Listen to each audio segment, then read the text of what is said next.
नमस्कार। बदरियों के लिए खबरों के विशेष बुलेटिन में आपका स्वागत है और नई और ताजा खबरों को लेकर इस बुलेटिन में आपका स्वागत है।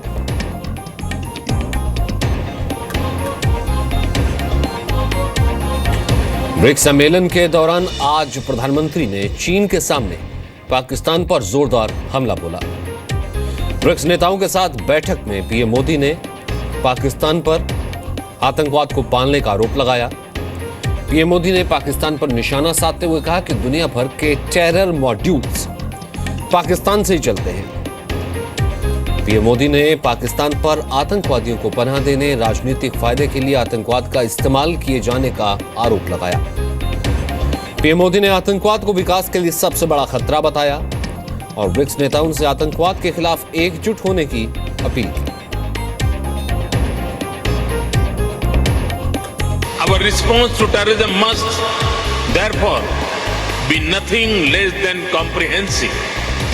And we need to act both individually and collectively. Selective approaches to terrorists, individuals and organizations will not only be futile but also counterproductive. Punitive action against the individuals and organizations responsible for carrying out terrorist acts, terrorist funding, their weapon supply, training and political support must be systematically cut off. देश की राजधानी दिल्ली से महज 10 kilometre की दूरी पर UP ATS ने नक्सलियों के ठिकाने का पर्दाफाश किया है। शनिवार रात चली नोएडा के सेक्टर 49 में हिंडन बिहार में छापेमारी के दौरान एटीएस ने 9 नक्सलियों को गिरफ्तार किया। नक्सलियों की निशानदेही पर यूपी के चंदौली से एक और नक्सली की गिरफ्तारी हुई। गिरफ्तार किए गए नक्सलियों के पास से 6 पिस्टल, 50 कारतूस, 125 डेटोनेटर, 3 कार और 2 लैपटॉप बरामद हुए हैं। एटीएस के मुताबिक गिरफ्तार किए गए नक्सली दिल्ली एनसीआर में बड़ी वारदात को अंजाम देने की कोशिश कर रहे थे।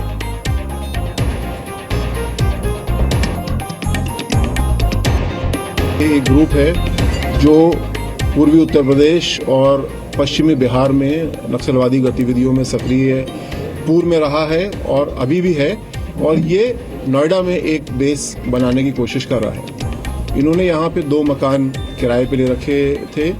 उसके अलावा एक इन्होंने छोटी सी दुकान किराए पर रखी थी जिसमें कि सतही तौर पे प्रॉपर्टी डीलिंग का काम करना दिखता था, लेकिन वो एक केवल आड़ थी अपने इस नक्सलवादी गतिविधियों को यहाँ बढ़ाने के लिए। दिल्ली पुलिस ने दिल्ली के मटियाला से आम आदमी पार्टी के विधायक गुलाब सिंह को गुजरात के सूरत से गिरफ्तार किया है। जबरन वसूली के मामले में दिल्ली की पटियाला हाउस कोर्ट ने गुलाब सिंह के खिलाफ गैर जमानती वारंट जारी किया था।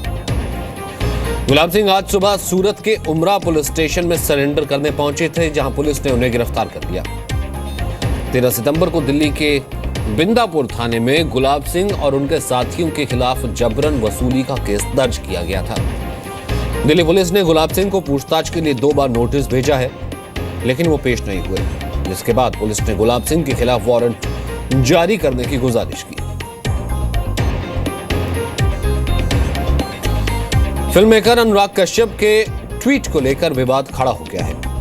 अनुराग कश्यप ने विवादों में घिरी फिल्म ए दिल है मुश्किल की रिलीज को लेकर करण जौहर का समर्थन किया था।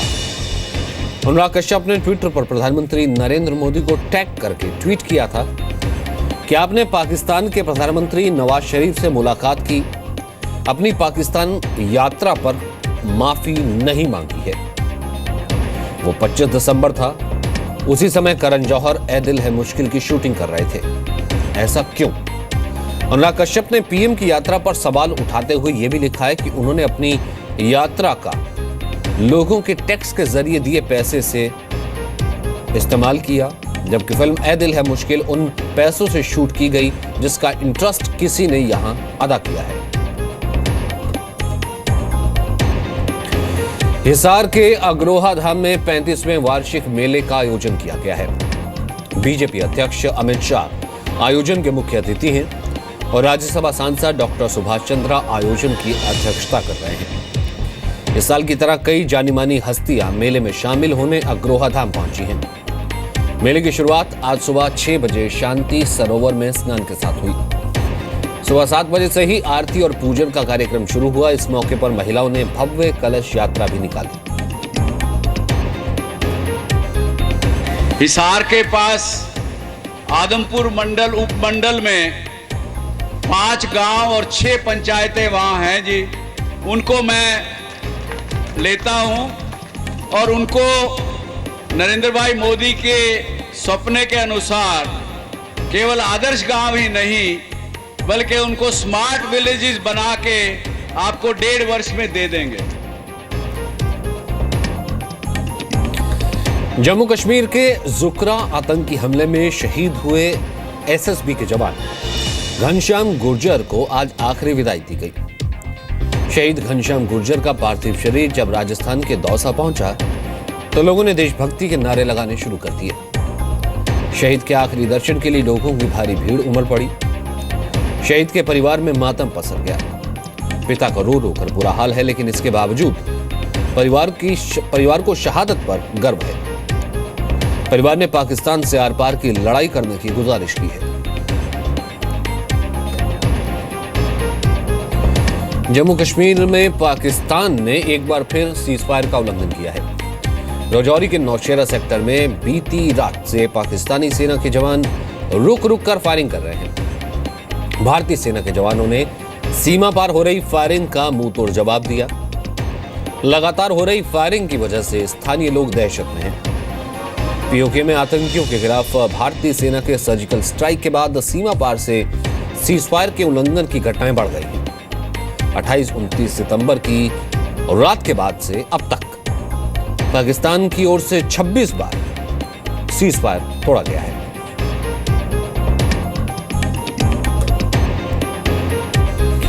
छत्तीसगढ़ के महासमुंद में गैंगरेप के मामले में तूल पकड़ लिया है। कांग्रेस ने इसकी तुलना दिल्ली के निर्भया गैंगरेप से की है। महासमुंद के बसना में 36 साल की महिला के साथ गैंगरेप किया गया। आरोप है कि 3 युवकों ने महिला को जबरदस्ती कार में बिठा लिया और जंगल में ले जाकर वारदात को अंजाम दिया। आरोपियों ने रेप का वीडियो भी बनाया और इसे वायरल करने की धमकी देकर पीड़ित को चुप रहने को कहा। पुलिस ने 3 में से 2 को गिरफ्तार कर लिया है, जबकि 1 की तलाश की जा रही है।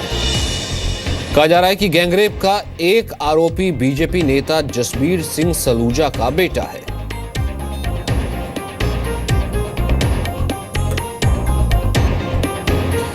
केदारनाथ जाने के पैदल रास्ते पर 50 नर कंकाल मिले हैं। कहा जा रहा है कि ये कंकाल 3 साल पहले की त्रासदी में मारे गए लोगों के हैं। स्थानीय लोगों ने त्रियुगिरी नारायण रूट पर नर कंकाल होने की जानकारी प्रशासन को दी। इसके बाद स्टेट डिजास्टर रिस्पांस फोर्स और पुलिस की टीम ने जंगलों की खाक छाननी शुरू की। पैदल ट्रैक पर गौरामाई खर्क से कंकाल दिखने शुरू होते हैं, जो करीब 8 किलोमीटर तक के इलाके में फैले हुए हैं। प्रशासन ने कंकालों का डीएनए टेस्ट करवाने की बात कही है और जांच के लिए सैंपल लेने के बाद इनका अंतिम संस्कार किया जाएगा।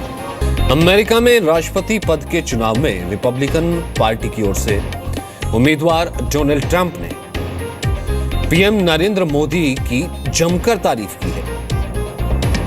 न्यू जर्सी में भारतीय समुदाय के लोगों को संबोधित करते हुए ट्रंप ने खुद को पीएम मोदी के काम का बड़ा प्रशंसक बताया। ट्रंप के मुताबिक जिस तरह पीएम मोदी ने नौकरशाही में सुधार किया है, वैसे ही वो अमेरिका में भी सुधार चाहते हैं। ट्रंप के मुताबिक राष्ट्रपति चुनाव में जीत मिलने पर वो अमेरिका में मोदी नीति लागू करेंगे। ट्रंप ने यह भी दावा किया कि उनकी जीत होने पर अमेरिका भारत का सबसे बड़ा दोस्त होगा।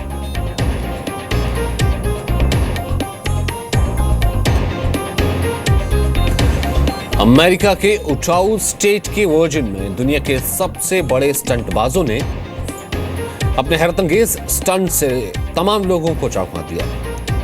दरअसल यहां चल रही माउंटेन बाइक रेस में इन स्टंटबाजों ने पहाड़ों की खतरनाक ढलान पर एक से बढ़कर एक स्टंट किए, जिनको देखकर लोगों ने दांतों तले उंगलियां दबा ली। एक तरफ मौत की खाई और दूसरी तरफ पहाड़ों की खड़ी ऊंचाई के बीच इन साइकिल सवारों ने जिस तरह से रफ्तार के साथ अपना स्टंट किया, वो अपने आप में काफी चौंकाने वाला है। काफी तादाद में फैंस इस बाइक रेसिंग को देखने के लिए पहुंचे थे। तो बधिरों के लिए समाचार के इस बुलेटिन में आज के लिए बस इतना ही।